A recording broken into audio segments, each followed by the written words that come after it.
Ladies and gentlemen, welcome to the second episode of the Tim Boxeo Show. Now, before we begin, we have to give our weekly disclaimer, which is to say that this is not your average boxing podcast. If you're looking for a discussion on Floyd Mayweather and Logan Paul, this is not the podcast for you. There are plenty of podcasts that are going to talk about that. And if that's what you want, you should probably go check those ones out, because what we're going to do here is we are going to take you on a trip around the world of club boxing. We'll be going into the cracks and the crevices. We're going to discuss the good, the bad, the ugly, the dangerous, everything in between, in the little parts of the world where boxing is happening, where they got the ring standing on some cinder blocks. We're going to talk about all of those things. Okay. If that's not what you're here for, no worries. Check out some of those other podcasts. They are great. But if you are up for the wild world of Tim Boxeo, and if you've ever followed this guy, you've seen his tweets on the Twitter timeline, you know just exactly what you're about to get into. It is, for my money, one of the more fun things in boxing.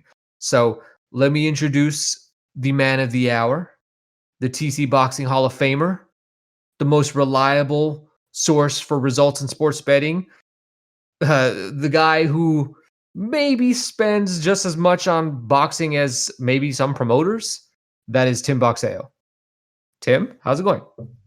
Hey, great, Angelo. Always super excited to talk club boxing, of course. And thanks to everybody for listening last week on episode 1 and subscribed and taking the time to rate the show on iTunes. I know we both really appreciate it. And some fun stuff happened last week, so I'm looking forward to it. I think it'll be a great show. Oh, some fun stuff, and also maybe some kind of bad things happened. Nothing too bad, but I think we're going to get into where Tim, we'll start a new segment of the week called Where Tim Wasted His Money. That could be a long segment every single week. Oh, God. Now that I think about it, I will say just one little anecdote before we get started. I just casually threw in today. I was having a conversation and we were talking about a fighter who's about to make his pro debut. And I said, something along the lines of, it's okay, he could fight twice in 1 month. Just toss him 2 Tim Boxeo level of opponents, and we're good to go. And everyone knew what I was talking about when I said that. Oh man, I don't know if that's good or bad, but that's awesome. Thank you for came that. up today. I appreciate that. That's humbling. I appreciate you saying that. That's cool. And just so you guys know, my name is Angelo. I'll be the host. I'll be asking the questions here today. So let's get started. There were some big things that happened this week, or I guess big on the scale. So I want to know, just generally, how'd you spend your weekend? How did your Saturday night go? Oh, okay. Well, like so I usually look at Friday and Saturday night in 2 ways. One, what is the mainstream event? Mm-hmm. DAZN, What are all of us PBC, doing? ESPN. Right, yeah.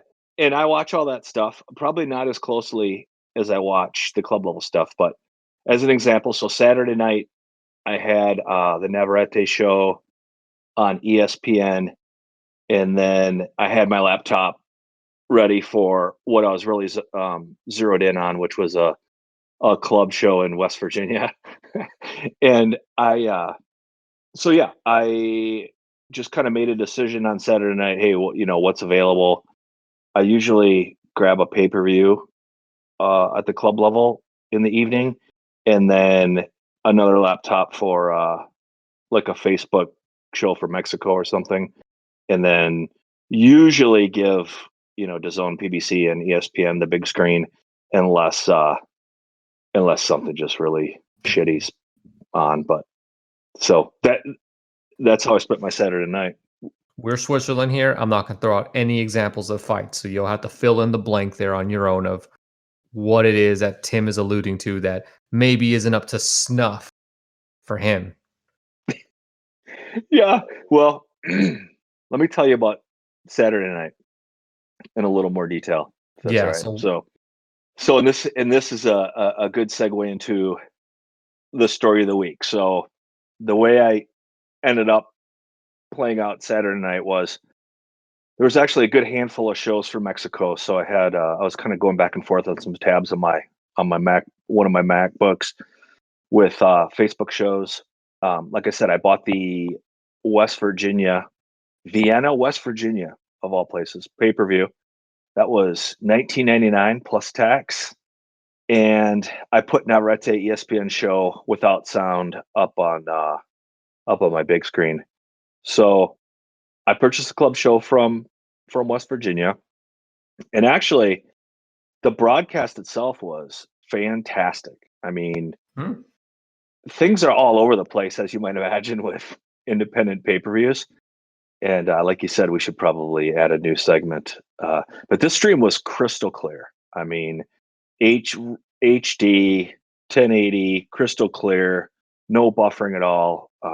Really, really nice broadcast graphics, the whole 9 yards. So I can't imagine how they afford all that with with a club show in West Virginia. But nonetheless, so I chose this particular event after looking at what the options were for really a couple of reasons. There were 18 total fights on this show. So it played right into what I love, like the Mexican. That's what I love about Mexican club shows. Is just the sheer volume of fights. You know, there's going to be entertainment one way or the other. But there were 5 heavyweight bouts on this fight, and one of those heavyweight fights was a female heavyweight fight, which I thought was super cool because I think we both know. I think there's like we could count on both hands how many female heavyweights there are in the U.S. You'd need Um, 1 foot, but you'd have them all. okay, all right, yeah. So less than 12, less than 15. Hmm. How many? Yeah, less than 15. So that decision was pretty easy on that choice for West Virginia. I'm looking here on BoxRec. There are 17 fights listed, and nobody has posted the results. Now, this is something that I've noticed in talking to you is you will mention a fight or you will mention a card, and I check on BoxRec and there's no results. I think Sometimes the fights aren't even here. yeah, I think we're going to talk at least about one or two events overall that still aren't on box rec from last weekend. Do you know And that's why that is the case? yeah, I do. So a couple of reasons. One, box rec is the equivalent of fight news .com, right? Where each regional area has a correspondent basically. So it's on each of these individual people to work with the commission to get stuff put up before a fight. So there's a lot of variables there, right? Between the guy that's putting it up to the commission he's working with, how the information's flowing back and forth. That's one piece of it. The other piece is there are, from what I've learned from various people, there are, I don't want to say a significant amount of commissions, but there are commissions all over the world that BoxRec just refuses to do business with. And it's for reasons that have caused BoxRec to be concerned over the years that maybe the information they're submitting isn't up to par or even happened in the first place. So there are some commissions that they don't even participate with. The specific reason in West Virginia, I'm not sure why it hasn't been updated. I mean, they could just go through my timeline. I've got probably a dozen of those fights with pictures and people's hands raised. But yeah, it's an interesting backstory to the whole club scene, isn't it? Yeah, and especially because it's based in the US. This is West Virginia. Now, granted, I've literally I cannot recall a single fight that's ever taken place in West Virginia of note. You may think otherwise, but I would think that we'd be okay to get the West Virginia results into BoxRec. Yeah, you would think. It's funny. The guys on the broadcast even made a joke that when you're watching a club level event from California, you'll often refresh box rec or you'll go back and forth, Mm-hmm. and you'll see the result literally in real time get put up, right? And Yeah. and then in West Virginia, he's like, it'll be 2 weeks before our results get put up. He actually said that on the broadcast. So I don't know. I don't know why that is for this particular state. But funny you mentioned that was I should have mentioned that was the other reason why I want to watch the show is I've seen a handful of West Virginia pay-per-view club shows here in the last 12 months. Yeah, but it's not a run-of-the-mill boxing area, right? So I like to watch stuff like that too. Like this coming weekend, there's a pay-per-view from Wyoming, so I'm definitely buying that. Like, what does Wyoming club boxing look like? I need to know what that looks like because at this point I don't. See, I'm imagining that the boxers, most of the guys that you saw in West Virginia this past weekend, were just a bunch of coal miners. I'm not sure. Yeah, I guess a lot of tough guys. I'll tell you. Okay, so let me get into my story because it's a good one. Talking about things you don't see every day, Mm-hmm. and this I believe it was the third fight on this show was actually one that piqued my interest because I had seen this Russian fighter fight on the last few shows out of West Virginia. So it was a light middleweight bout, a 32-year-old Russian now residing in Virginia named Vitaly Gupkin. He's 3-2 against 29-year-old Michael Brock Willis, who was 1-7-1, and Michael Willis was from West Virginia. So Gupkin was it's kind of an interesting looking at his box rec. He turned pro in 2011, lost a TKO one, and that was in Russia. So I thought that was pretty interesting because I had never paid attention in his last couple of fights. I was like, gosh, this guy's Russian. I was trying to find some information on what brought him to West Virginia and Virginia from, of all places. But Coal. I did. Cool. Yeah. Yeah. Good one. Yeah, exactly. So to TKO one, then he took off 8 years and returned in, well, almost 8 years, returned in 2018 in Latvia and got a victory. And then it's like, I believe 6 to 9 months or so, and he lands in West Virginia. And that's where I saw him for the first time, November of 2020. And now he's fought, including this fight from this past weekend, 4 times, kind of in that general area. I think 3 of them in West Virginia. And he was a fun guy to watch. I mean, he's not going to be someone I don't think who will talk about graduating to the next level uh, that we always touch on in our show, but a decent fighter at the club level because he just kind of crude. He comes forward, throws a lot of punches, gets hit. Just someone that's going to be an entertaining fight. Now, the bell rings, the fight starts, and Michael Brock Willis has 9 professional fights under his belt. He's only won one But of them, but he's had 9. He's been in yeah, the ring 9 times. he's been in the ring 9 times. But uh, Gupkin was kind of already at a limited ceiling, and Willis was below that level. So his footwork was, a bit of a mess. His head was kind of floating in the wind, but I'll give the guy credit. He was there to fight, which always makes, like, in club shows, there's nothing more disappointing than any show for that matter, right? When 2 guys get in the ring and it's at least one of them doesn't want to fight. And credit to Willis. He wasn't just running around the ring trying to survive. He was trying to put some punches together. So I can appreciate that in the man. So round one, Gubkin commits to the body, and that was something I noticed in his previous fights too. He'll go to the head and body and throws a lot of punches, and actually towards the end of the first caught Willis with a left hook to the liver that was pretty severe and put him down. And Willis really looked hurt. Like, he jumped up though at like the count of 4 or 5 and just regained his bearings. But you could just see the desperation in the guy's face. I mean, it was amazing as he listened to the 8 count. I thought maybe he was going to take a knee again because he really looked like he was hurting. But it was only like 4 or 5 seconds left in the round. So the bell rings, the round comes to an end. And I'm like, gosh, is this guy going to come out for the second round or is this it? And credit to him again, tough son of a bitch. He came back out. The second round begins.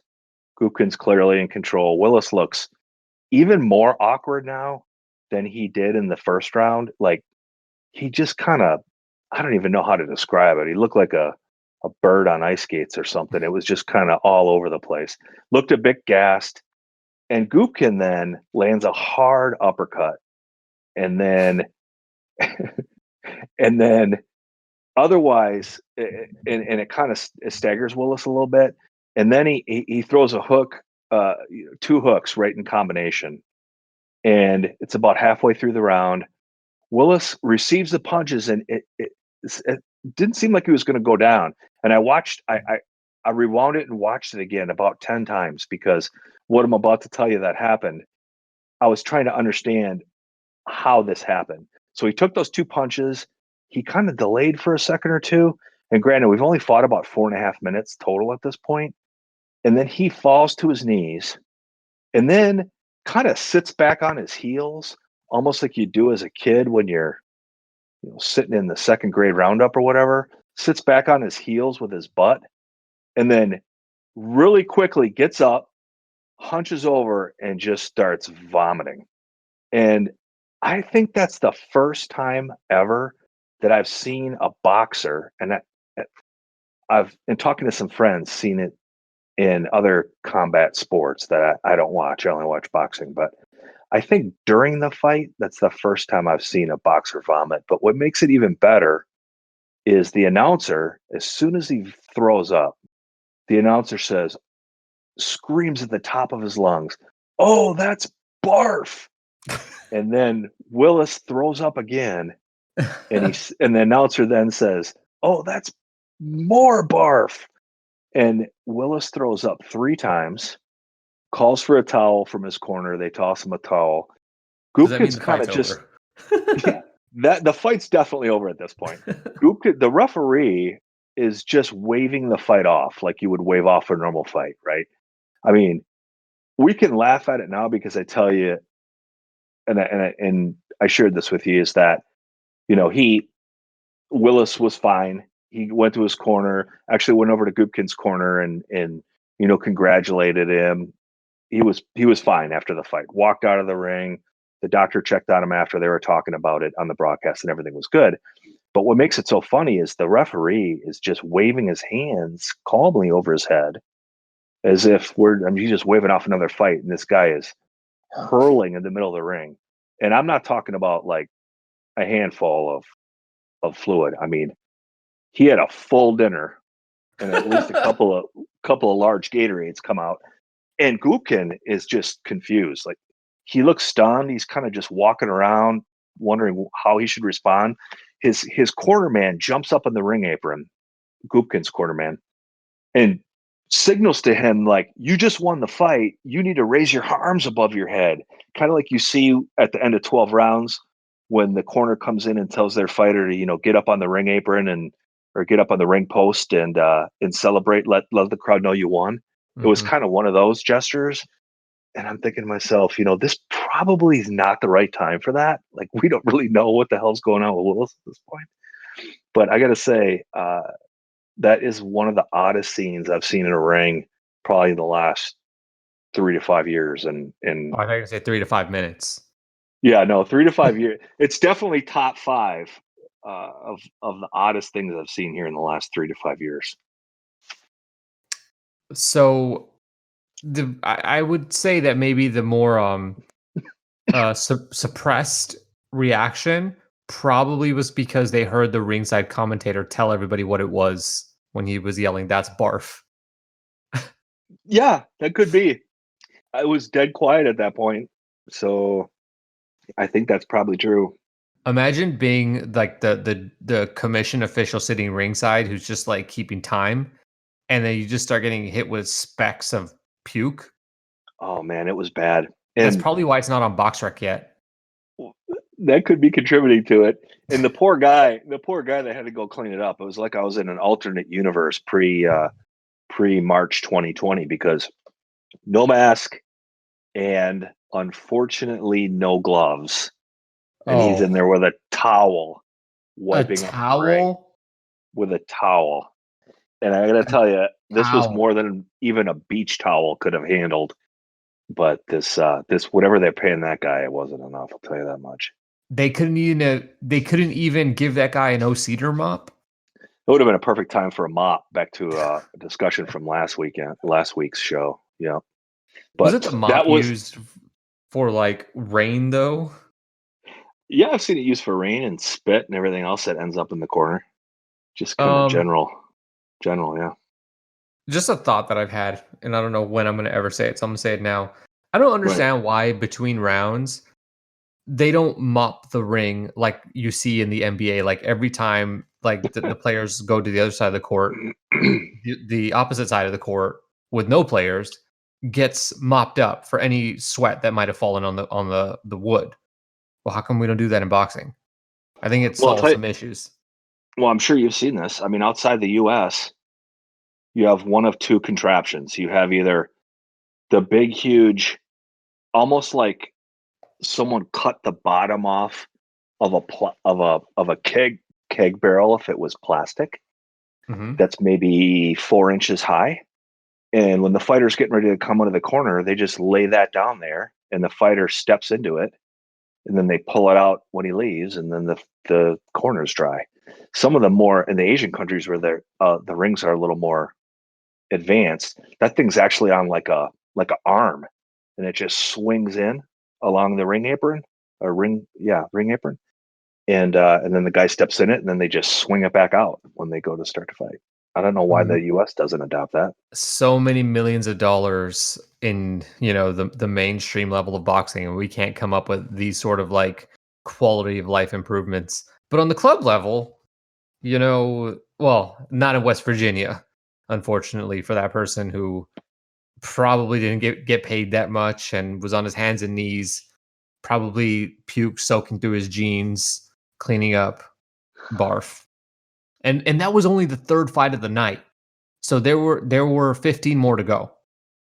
My friend, we knew we were in for a good evening at that point. It was cemented. $20 were already well spent, and we didn't see any heavyweights yet. And Uh as a side note, one of the heavyweights that we did see was 388 pounds oh, and scored TKO one victory. And then the next day, there's a promoter manager in that area signed him to a promotional contract. So we'll look forward to seeing Big Man on. I think I how have his how tall highlight. is he? Not tall enough. I don't remember. I don't remember.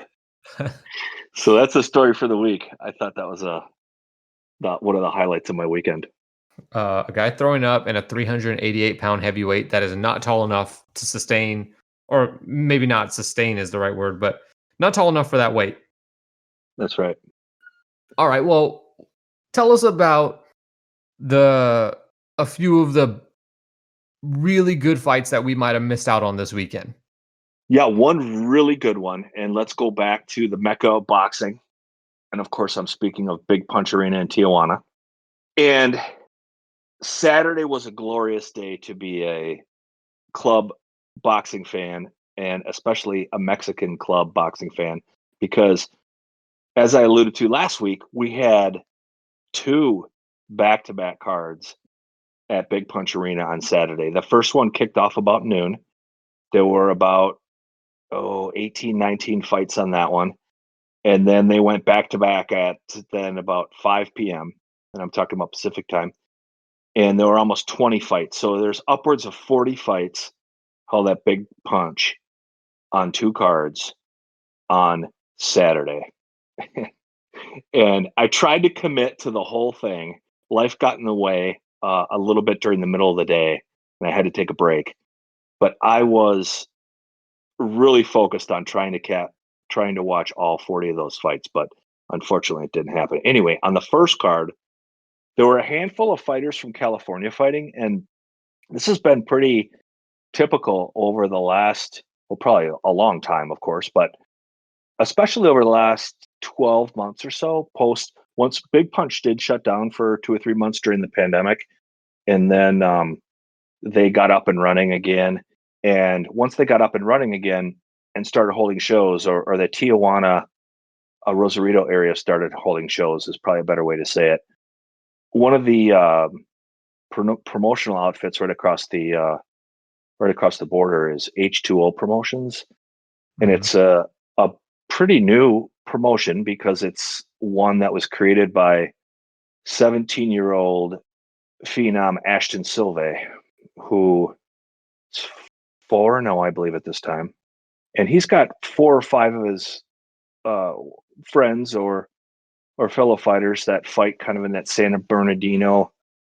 Some of them out of Jackrabbit Boxing, and they've been going down to fight in Tijuana, and mostly because I would only assume is that there's very little club shows happening, obviously, in California right now. One and two, Mm-hmm. there a handful of them are under 18 years old, and the age to turn pro in the United States, of course, is 18. Mm-hmm. So one of those fighters that was fighting was 17-year-old high school senior from San Bernardino, Charles Lolo Harris. BoxRec has him listed as 4-0 with 3 knockouts. I could have swore I saw him fight in Rosarito, and Rosarito is a city that doesn't get uploaded to BoxRec. He may be 5-0, but nonetheless, all of his bouts, of course, at this point of his career were in Mexico. Pretty talented kid. Not I think someone who we could talk about in the future that has a graduate to a different level. You quality amateur, once ranked number 1 in the U.S. and then turned pro just in August after the pandemic, or late in the pandemic, I should say. And he was taking on a Colombian, now based in Mexico, named Camilo Rojas. And Camilo was 1-3, lost his first 3 fights, but landed at Big Punch just in time to get his first career victory here not too long ago. So 1-3, and having his second start here at Big Punch. Didn't expect a lot out of Camilo Rojas. I mean, it to me, obviously on paper, looked like the 5th pro win for Lolo Harris.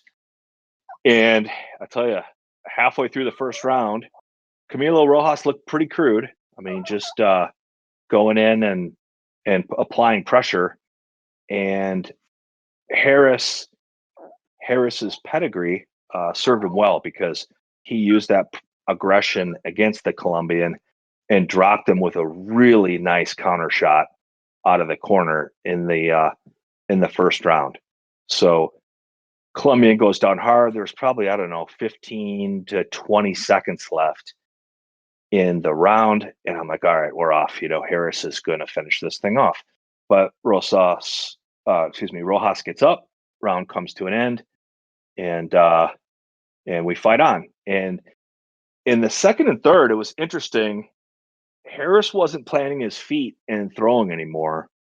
Rojas was continuing to provide pressure, and instead of Harris standing kind of in the pocket and then moving when necessary, he just got on his bike in the second and third round, and he was really moving around the ring. Went into prevent mode. Yeah.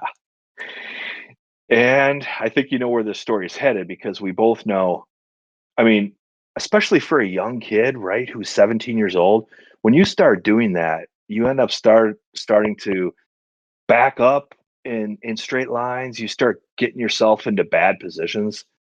Rojas, by the third round, as it started, was really doing a good job of cutting off the ring. He had kind of figured out what Harris was doing, and towards the end of the third, Harris was in the far corner, and Rojas landed some shots both to the head and body, and it caused Harris to kind of stagger like a drunken sailor all the way across the ring, like from ring post to ring post diagonally. And Rojas chases him down. And at that point, Harris made what was probably the cardinal sin, which was instead of understanding he was hurt and just tie up, he tried to trade, and Rojas hit him good. And Harris falls to the canvas, obviously really hurt because he fell really odd. And then it was like a scene from Rocky because he kind of fell into the ropes, and he was using the ropes to try to, heave himself back up from his knees, just like in the Rocky movie. And he got, halfway up, just like Rocky, until the 10 count. He actually did not beat the count. So Rojas celebrated. I mean, he turned around, running around the ring. All three corner people in his corner came running in, lifted him up. I mean, it was a pretty cool scene. Unfortunately, Harris needed some help to get back to his corner, but by all accounts, from his social media, everything's good here after the weekend. But it was a huge win for Rojas, and more than likely a humbling defeat for Harris, who I'm sure thought he was on his way to his fifth win. But that was a pretty big upset as far as club boxing goes at Big Punch. Yeah, you usually don't see a guy who's brought in as like a 4-0 guy gonna make, or as a prospect, get upset like that. But looking at Camilo Rojas, I think they may have overplayed their hand a little bit. Um, Why do you say that? the guy, yeah, he lost his first 3 fights, but he wasn't he's never been down. He lost 2 of the fights by a majority decision, which leads me to believe that this guy has some give and take to him, so that he's at least there showing up and not there to lose. So they put Harrison with the guy that tries, and 17-year-old 4-0, now 4-1 Charles Harris has gotten his first loss. Not a good year for the young ones, if I do say so myself. Yes, sir. Yeah. Um, go on. Let me add one thing. It is a pretty good point. Like, if we're gonna match our 17-year-old in Big Punch, why do you match him in and someone who, as part of his repertoire, really likes to move in the ring, put his punches together. Uh, he's not. Yeah. So why would you match him with a Colombian who maybe they didn't see any video on him, although there's definitely video of his last fight available that is going to come forward and provide pressure and punch. I mean, it is a bit quizzical, the decision they made on that one, isn't I guess Alejandra is changing things, and she's not here to let uh, easy knockouts basically be bought. You're speaking of the Tijuana boxing commissioner. Yes. Got it. Yep. If you want to know about Alejandra, go back and listen to the first episode where we talked about really sort of not the origin story of Big Punch, but certainly a quick version of, well, what is it today and what did it leave behind?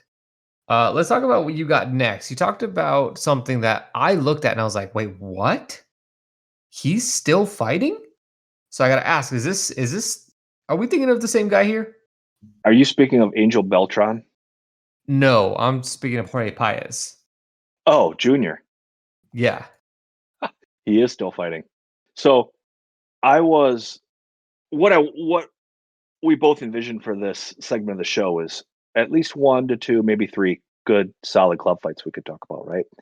And I was just looking back on my weekend and saying, all right, what was a second good club fight? And I got to tell you, there really wasn't one, and it's just part of the frustration each week. And let me just tell you like a couple of things on why. So one thing, you mentioned Jorge Paez Jr. He is still fighting. He fought again. He fought in like, oh gosh, November. It was either, it might have been January. No, I'm trying to remember. I don't remember off the top of my head. But he fought recently, within the last 2-3 months. He fought, and he was scheduled to fight again this Saturday night. And I was interested in seeing Angel Beltran, and I actually found footage of the fight and watched it. But on Saturday night, I was looking for the live stream on Facebook, and I had it all set up to watch it. And I even confirmed with the promoter via WhatsApp that the fight was indeed going to go live on their Facebook page, and it just never went live. And I think I might have even been looking in the wrong place. But I mean, that happens probably one or two times each weekend. There'll be a show that I at least want to keep up in one of my tabs, and it just they'll advertise for it. They'll advertise for it heavily, and then it just doesn't happen. It doesn't go live. So that was really frustrating. And then we talked last episode about what looked on paper like a really good show from South Africa. There were three like regional titles on the line, or two regional titles, a South African title, and then like a WBC international title on the line. And the first three bouts were really pretty disappointing. And then we were getting close to the Cole feature. We were in the Cole feature, and I was watching on IPTV. And those folks that run those types of services all get their sources from the same place. And if you ever watch a stream that shouldn't be available on the internet but is, there those sources are all the same sources too. Like, so long story short, during the Cole feature, my stream died on IPTV, and the very small handful of streams that were available on the internet all died. And then, by an act of God, my friend Kofi from Ghana, who runs KBox TV and regularly broadcasts from there, was kind enough to live stream from his cell phone off of his TV, because since he's in Ghana, he gets Super Sport, and that was broadcast through an area of the internet I would rather not mention.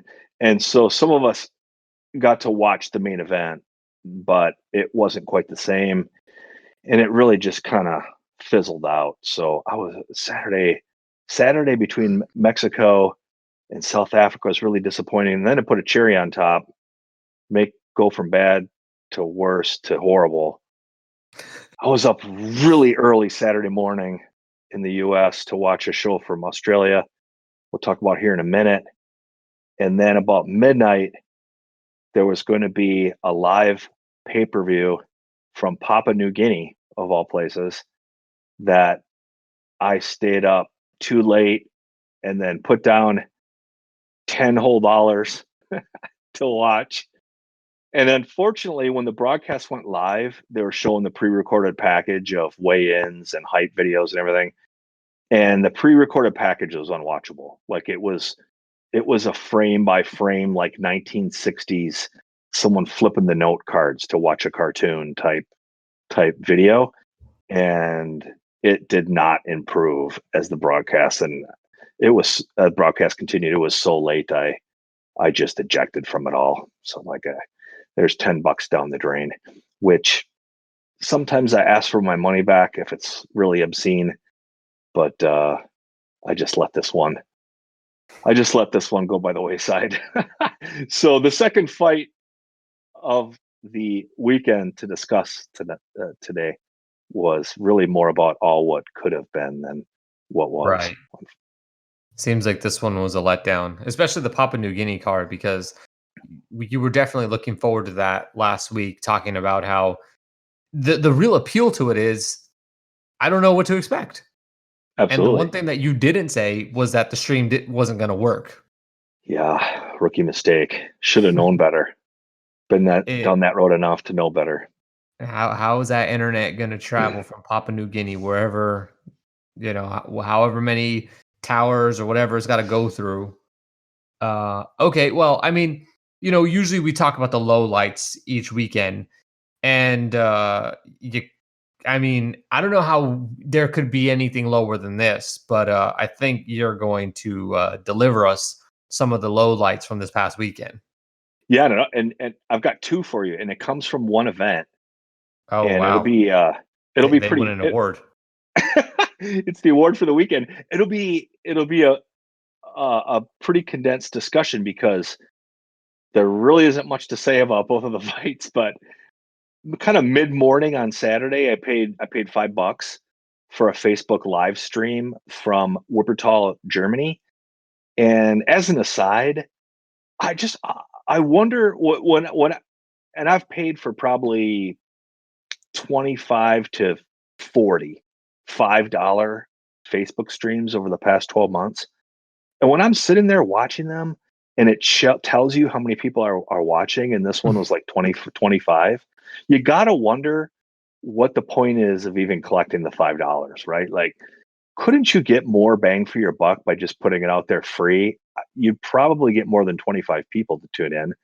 And I think the overall big picture traction you get out of that would be better than the what is the math? $125 you're gonna throw down to.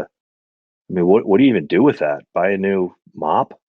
I mean, I For don't the know. ring. So anyway, yeah, I mean, I don't know. So okay, so this one had potential though. The reason why I bought it is there were two heavyweight bouts that had potential either for quick KOs, club KO of the month level stuff, and I was really interested in seeing it. So the first one was we had a Croatian heavyweight named Anti Tolik, and the names I'm pronouncing I'll be in the show notes if you want to take a look. He's 3-0 with 2 knockouts. He's taking on 39-year-old Alexander Alexic, who unfortunately is 0-8, and all 8 of those losses are by knockout. Now, uh, this bout ended unsurprisingly in Tolik taking a TKO 1 victory at a mere 48 seconds of the first round.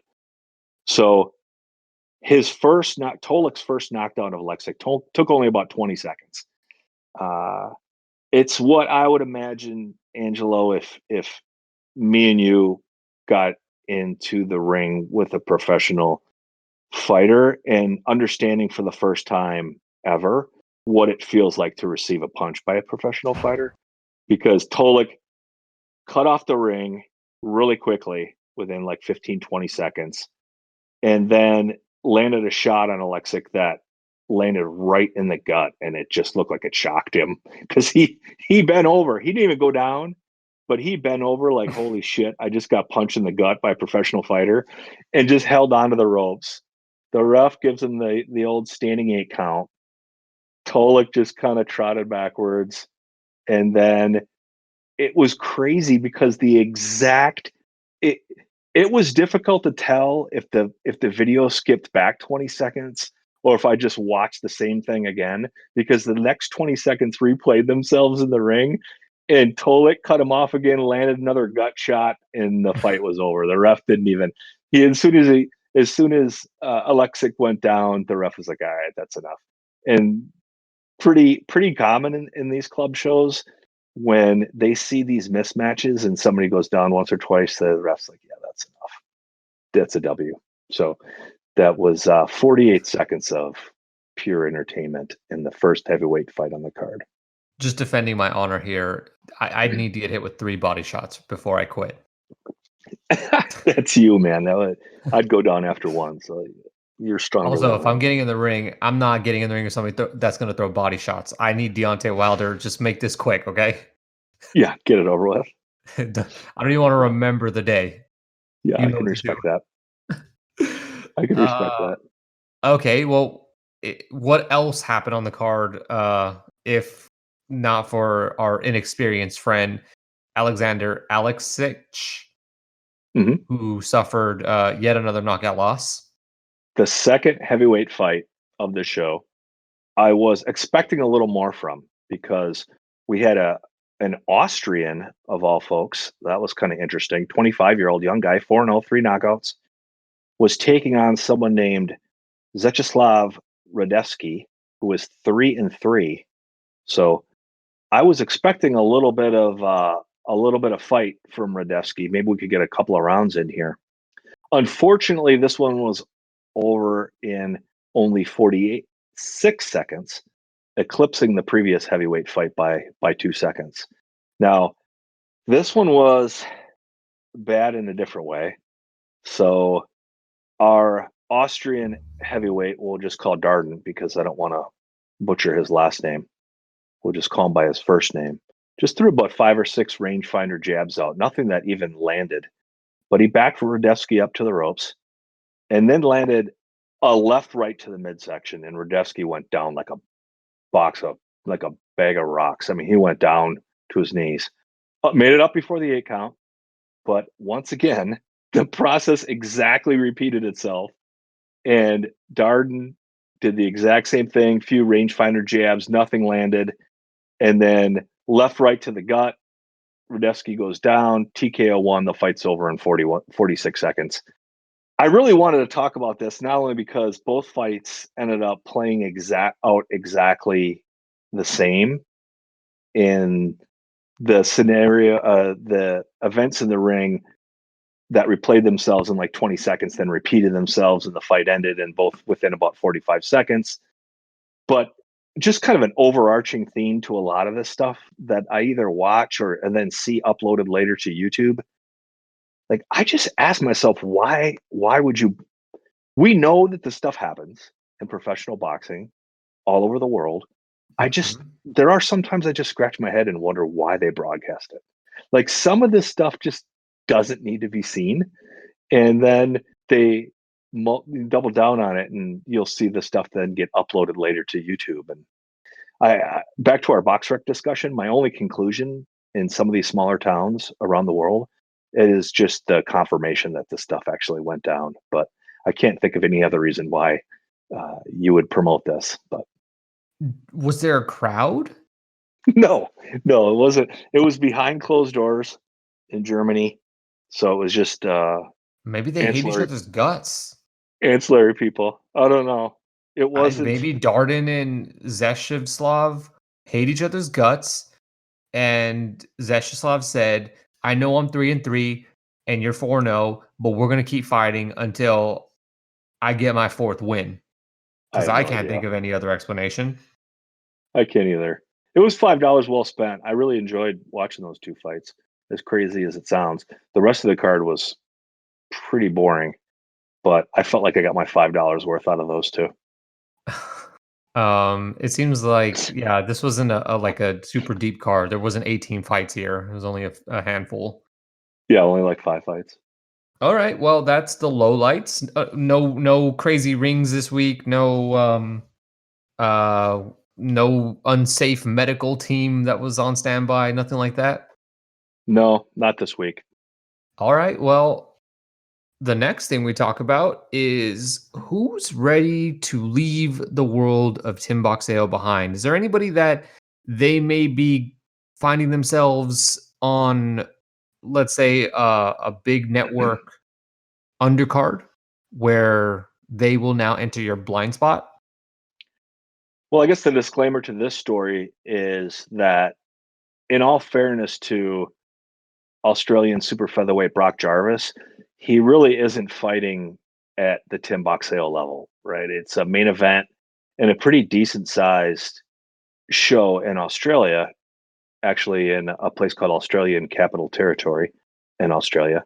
And it was I was up early Friday morning to see. I was really looking forward to his main event versus Nort Beauchamp from New Zealand.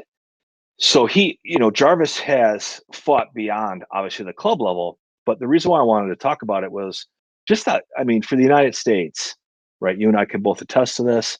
I mean, if it's not Tim Zoo, is there anyone else in Australia that gets kind of the mass boxing media up at 4 or 5 a.m. Eastern Standard Time to I don't even watch? think Tim Tszou's doing that quite yet.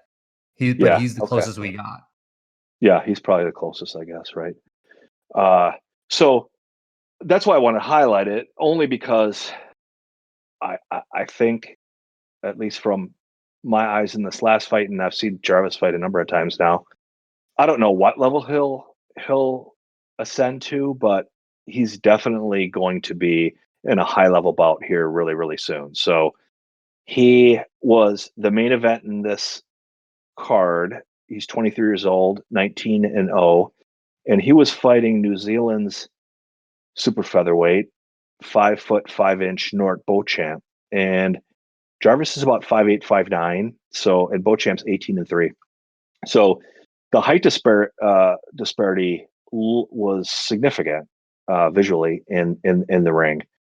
And going into it, I was hoping for kind of a fight of the year type matchup. I know Beauchamp kind of he knows one direction. He just comes forward. He's a puncher, a volume puncher that comes forward and never been knocked out. So Jarvis is kind of a slick puncher, likes to put punches in combination together. He's trained by Jeff Fennick. So they're really hoping for big things out of Jarvis. And, if you just kind of look through Jarvis's box rec over the last 3 to 4 years, he's fought for, these regional IBF titles, WBA titles, things like the Oceania title, Asian title, Pan Pacific, stuff like that, but doesn't really have any names that I don't think any US fight fans would recognize at this point in his career on his ledger. And if I'm not mistaken, I don't think he's even been scheduled for a 12-round fight. Yeah, no, he hasn't. I think it's all been 10 is what he's kind of been scheduled for so far. So I don't know, man. I mean, to me, Jarvis looked like the complete package in this fight.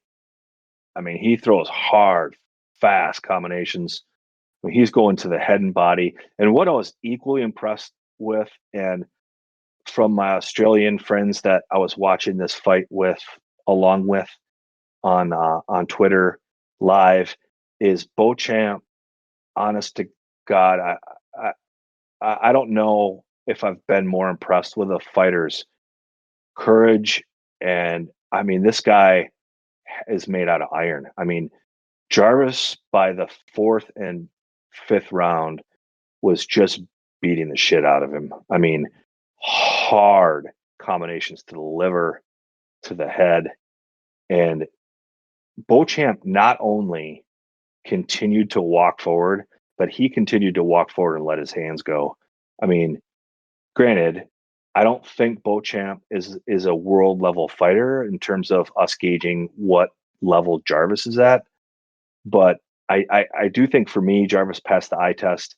And there was actually an article, a couple of articles written up in the local papers after the fight, and Fennick was quoted as saying when asked the question that he really thinks Jarvis is ready to take on the next level of featherweight fighters. He actually said he thinks he's ready for a title shot now. I think that's probably more talk than anything, but Jarvis is ranked in both the IBF and WBO now, not in the top 10 in both. One of them I think it's top 15, but someone that you should definitely try to see fight. He's an impressive guy to watch, and someone I think who has a really crowd pleasing style, really fun fighter to watch from a skill level. And I guess I'll just tie a bow on the whole discussion by saying again, Nort Beauchamp, that guy's 35 years old.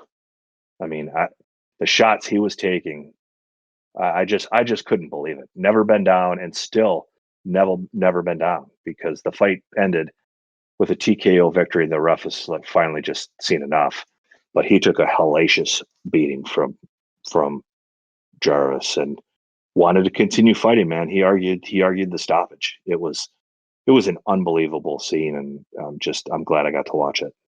I think if we look at the guys that we've put in this category of graduation time, I would say that Jarvis is probably the furthest along, the one that it's most believable to me that he could be fighting on like a showbox or a prelim card next at 19-0.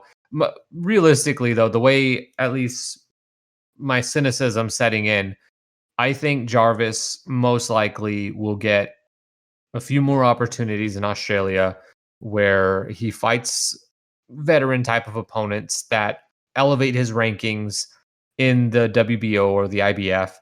And then his first fight, if we could call it like on the main stage, would be for that mandatory title opportunity kind of similar to the way like George Kambosos did it or something. Yeah, that's always the rub with Australia, isn't it? I mean, how far are they going to ascend on the home turf Hmm. and before they come to the United States, or if they come at all? And Hmm. that's always a balancing act out of Australia. So I think I'd probably tend to agree with you. Even the talk was not that after the fight, but I think that was just more talk. I would say the logical thing to do is probably what you just alluded to. I would agree. Yeah, man.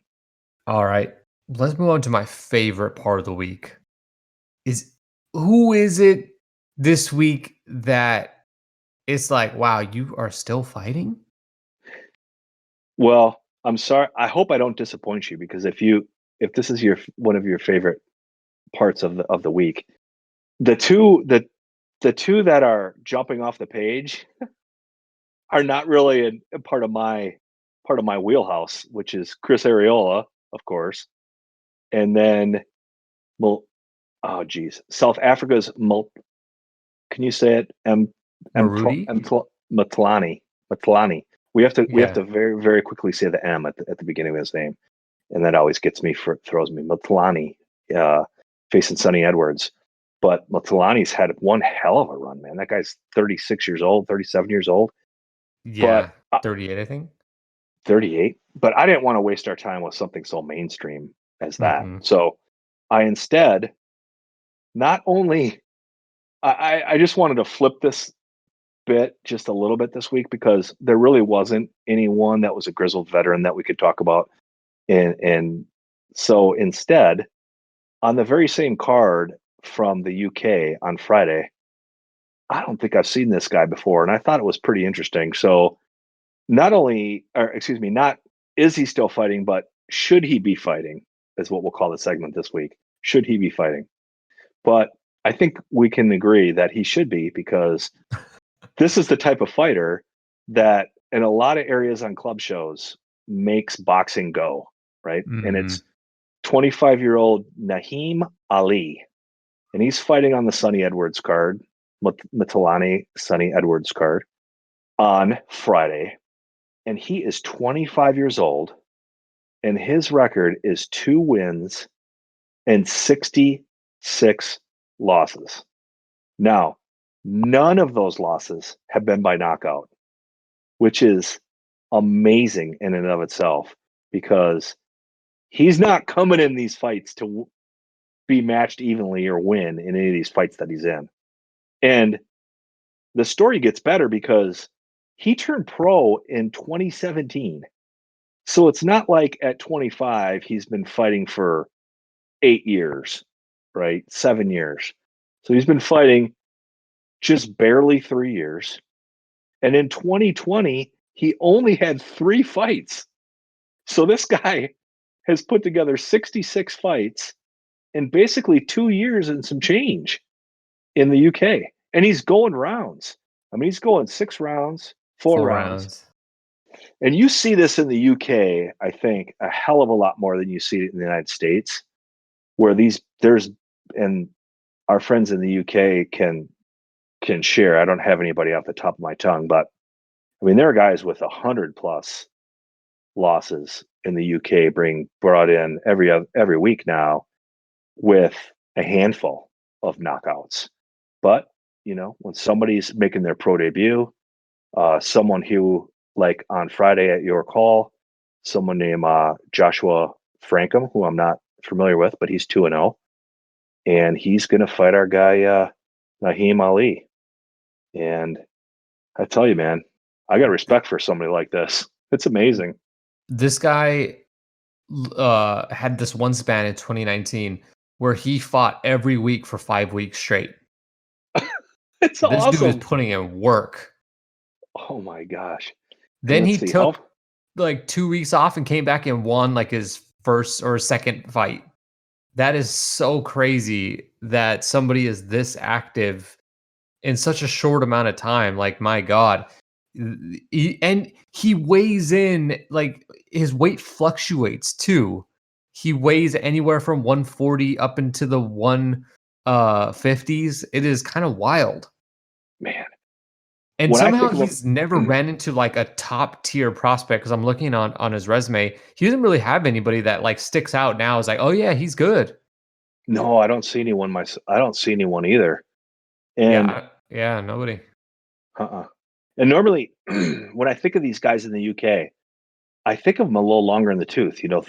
30-ish, 34, 35, and they're just old grizzled vets that just know how to go rounds. And that's what another thing that I just saw so unique about this kid, 25 years old, and he has mastered this.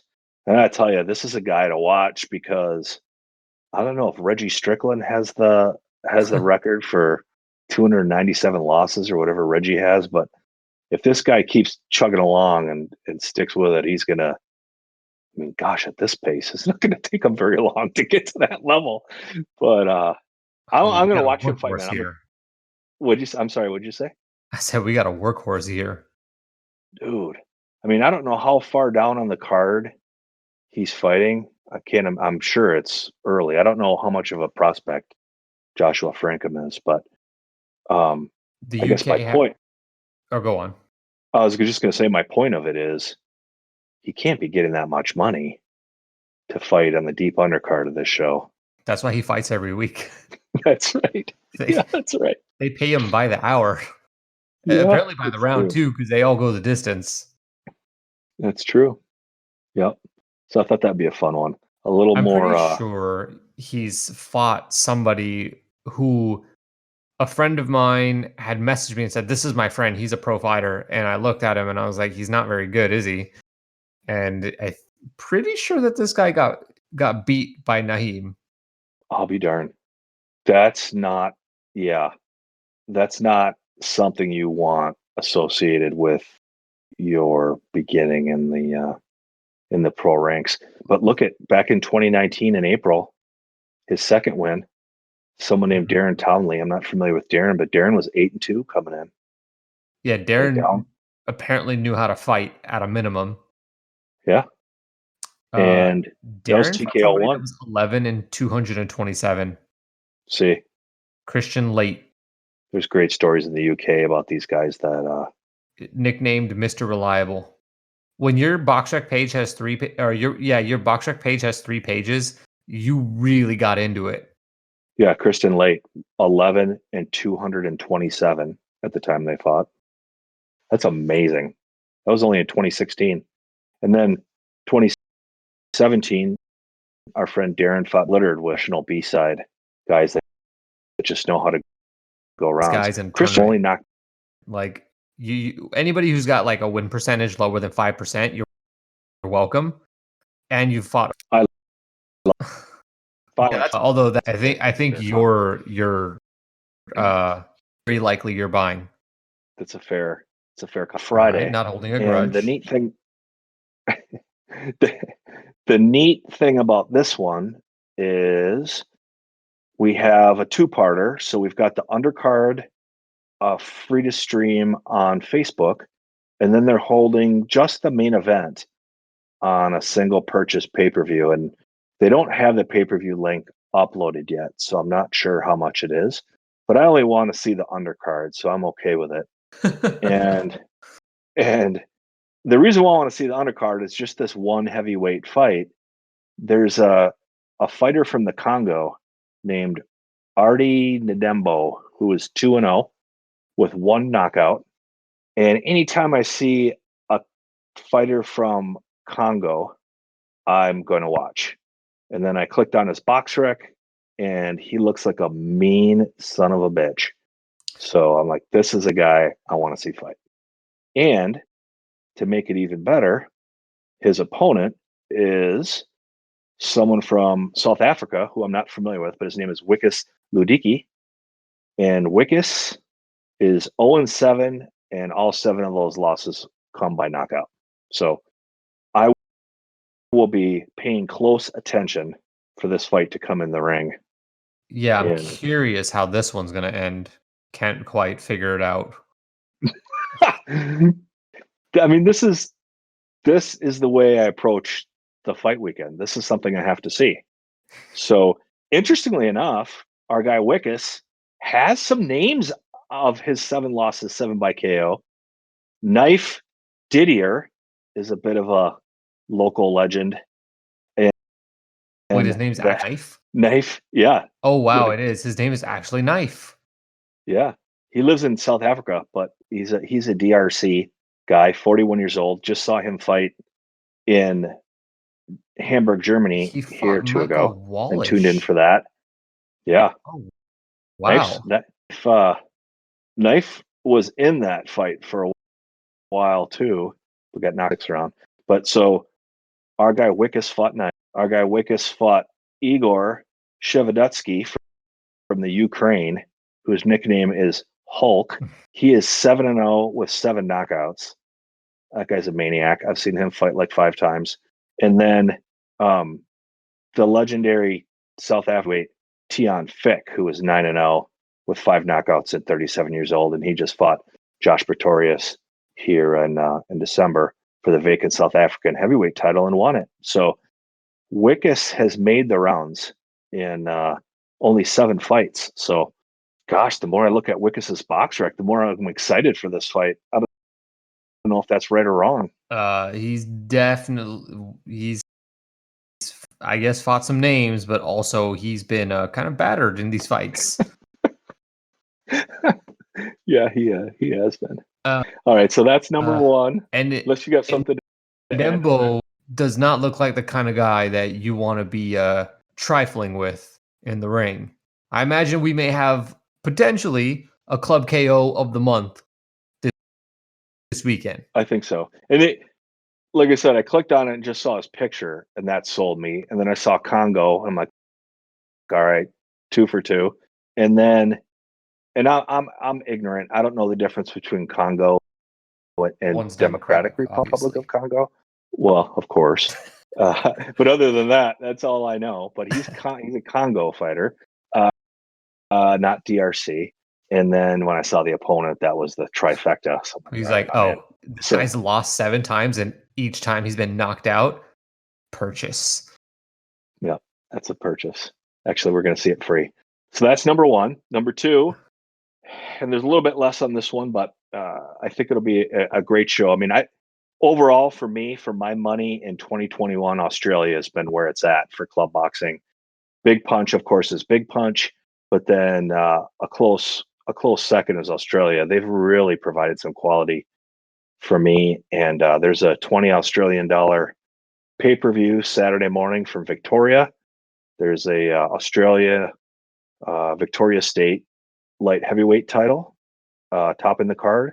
There are 2 heavyweight fights on the card that I'm looking forward to, and it's 2 uh, brothers, Sa Lucy. I can't say their names, but 2 brothers. One of them 6-0. Salasui? I think it's Sal. Salasui. Oh, there you go. You're better at it than I am. Peter and Elijah, and they are big punchers. 6-0, 5 knockouts is Peter, and Elijah a little less, 6-1 with 3 knockouts. But his nickname is Loco Coco, or Loco, excuse me, Loco Coco. So if you don't think I'm watching that.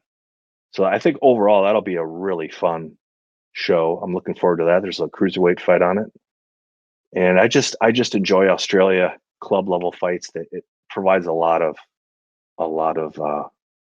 excitement, a lot of entertainment. So that's number 2.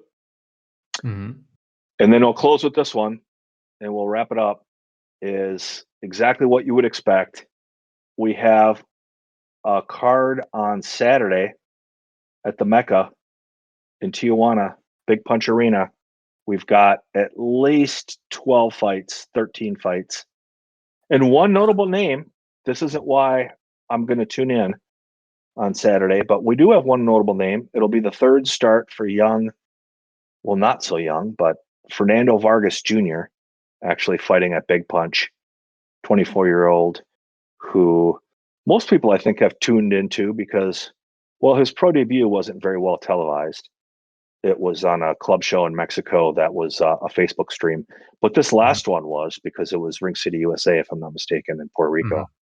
And so I remember seeing all the boxing writers and everybody tuning in for that. But this one's going to be at Big Punch, and he's fighting someone named Jorge Miguel Zavala, who is 4-13-2, and 23-year-old Jorge has been knocked out 10 times in those 13 losses. So I don't think we're expecting Fernando to have much trouble with that. But that's not the reason why I really purchased it, because there are 3, unless one fell off here as I look at it again. Yep, there are 3 all Mexican heavyweight fights at Big Punch.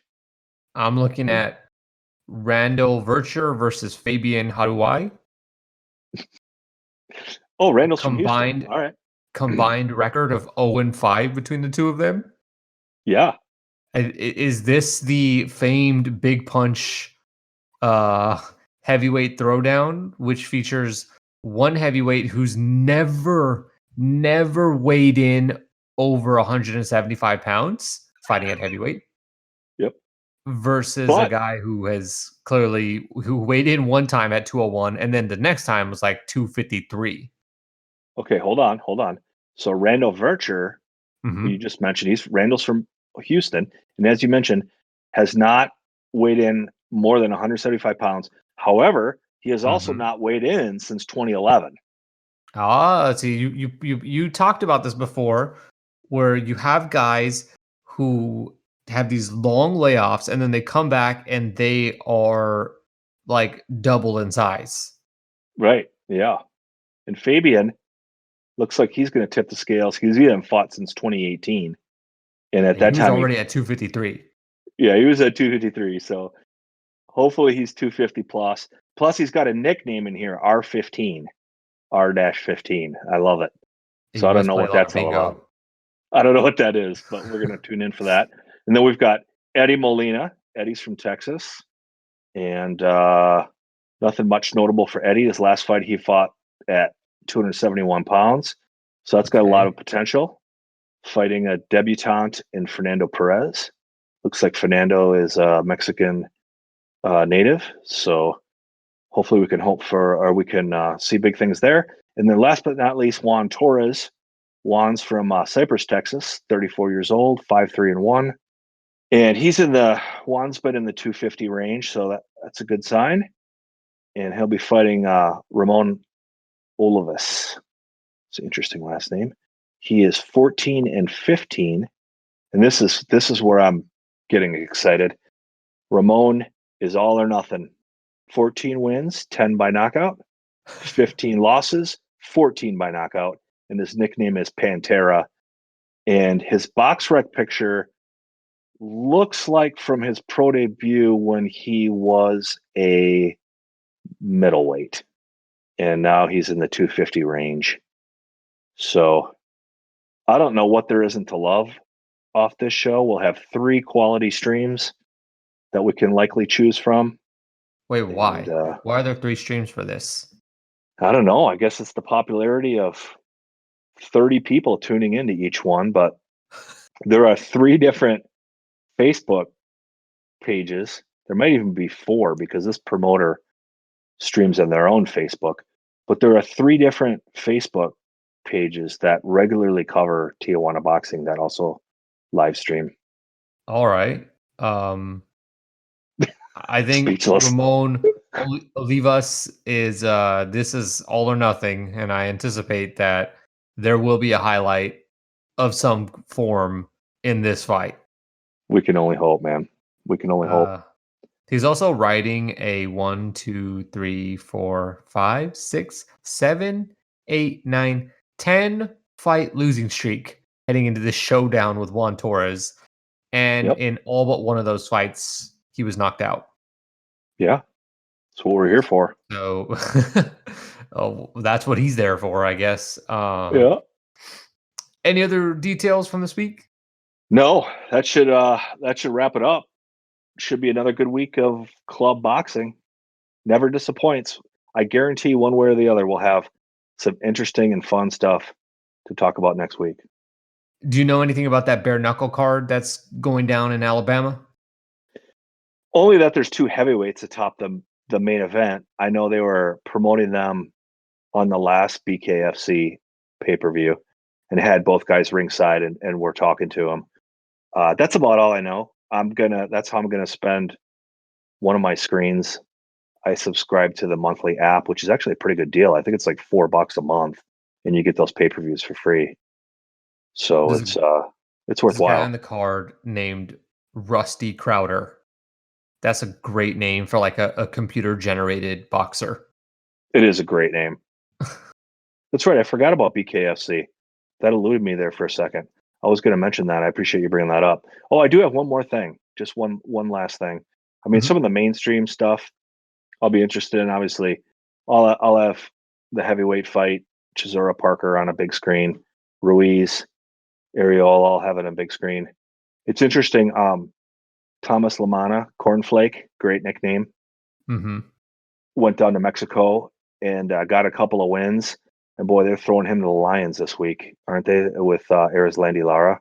I mentioned this on our podcast, the other podcast that I do. I mentioned it, and I shouted you out. I'm like, "Oh, okay, you went down a big punch. Okay, I see you." Yeah, yeah, he did well, but holy smokes, Lara's at a different level. And then you always got Well, to well. Now remember, keep your head in the scope of our discussion that we've had for the I last just think hour and a Lars, half. uh, he's a little older. Who Yeah, knows? he is. Yeah, Cornflake's still got a lot of a fight in him, and Big punch changes people. Okay. amen to that. Changes me every weekend.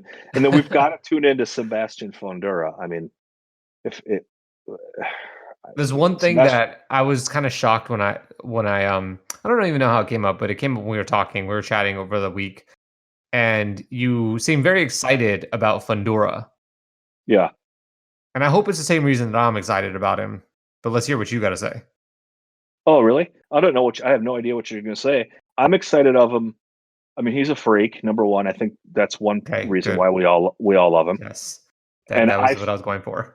were you? Yeah. I mean, six.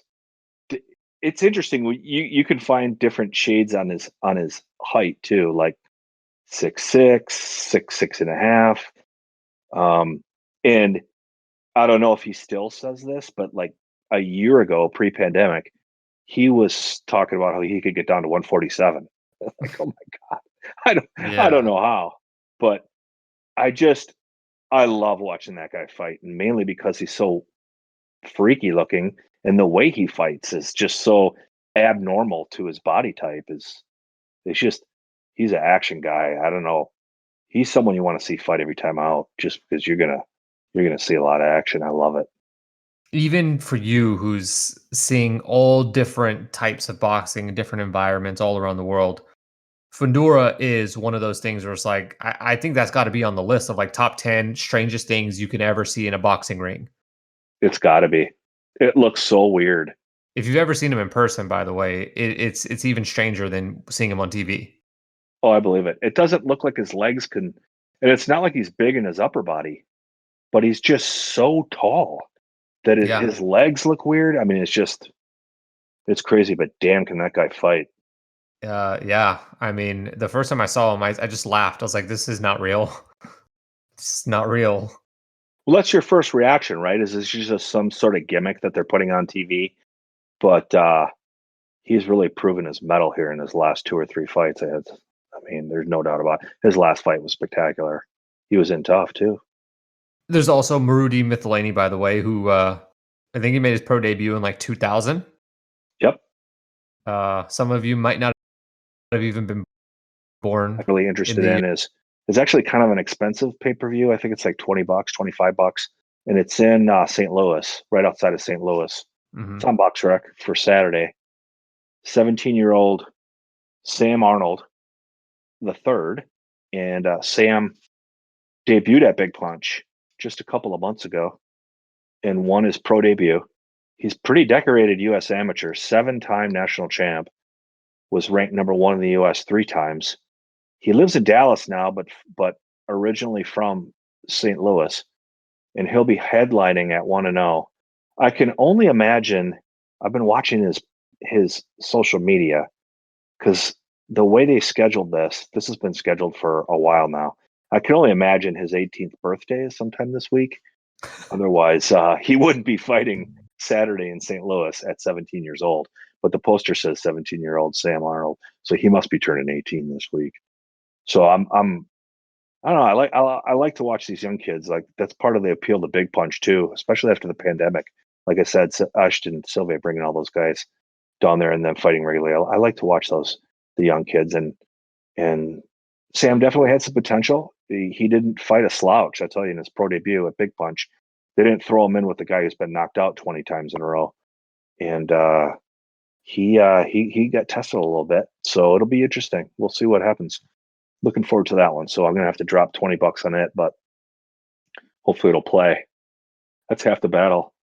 I'm gonna say that when you Google this, just or don't Google it. Make sure you click the link because if you Google Sam Arnold box track, you will actually get Arnold Sam's box track page, who was a 5-30 fighter from the 80s, and that is not who we're talking about. No, that's not him. So yeah, that is all for this week. We took you unfortunately we tried to take you to Papua New Guinea. That I was really looking forward to hearing what that was like. Me And too. our friends over there did not come through. You got to hear about Arnold Sam. No, not Arnold Sam, but Sam Arnold, the That's third, it. who is I don't know if you know this, but is being promoted by Kirk Douglas. I do. Yeah. Are you familiar? I'm not familiar with Kirk Douglas, the promoter. I know Kirk Douglas, the actor. Yeah. I Different looked at guy. that, I was like, wait, what? Kirk Douglas?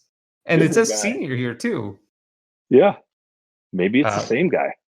I think Kirk Douglas, the actor from like Ace in the Hole and I think like Cleopatra and stuff like that, I think he may no longer be with us. It's just a guess though. True. All right. Well, Tim, thanks for coming on and taking us all around. And we loved hearing your re. we loved hearing your impression of the commentator in West Virginia saying Hmm. he barfed.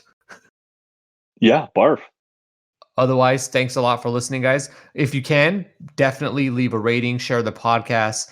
If you like the podcast, leave a review. If there's any feedback you want to give us, maybe there's something that you want to hear more about. Maybe there's something you want to hear less about. Maybe you said you have a club show that you'd like to get covered and have us talk about. You should talk to Tim Boxeo. That is the man. Hit him up. Otherwise, guys, thank you so much for listening to the Tim Boxeo Show. We will be back next week with some other cool stories from around the world of club boxing. Tim, any final words? Thanks a lot, Angelo. Appreciate it. And like you said, thanks everybody for listening, and appreciate the downloads and the ratings. And we'll look forward to another great week.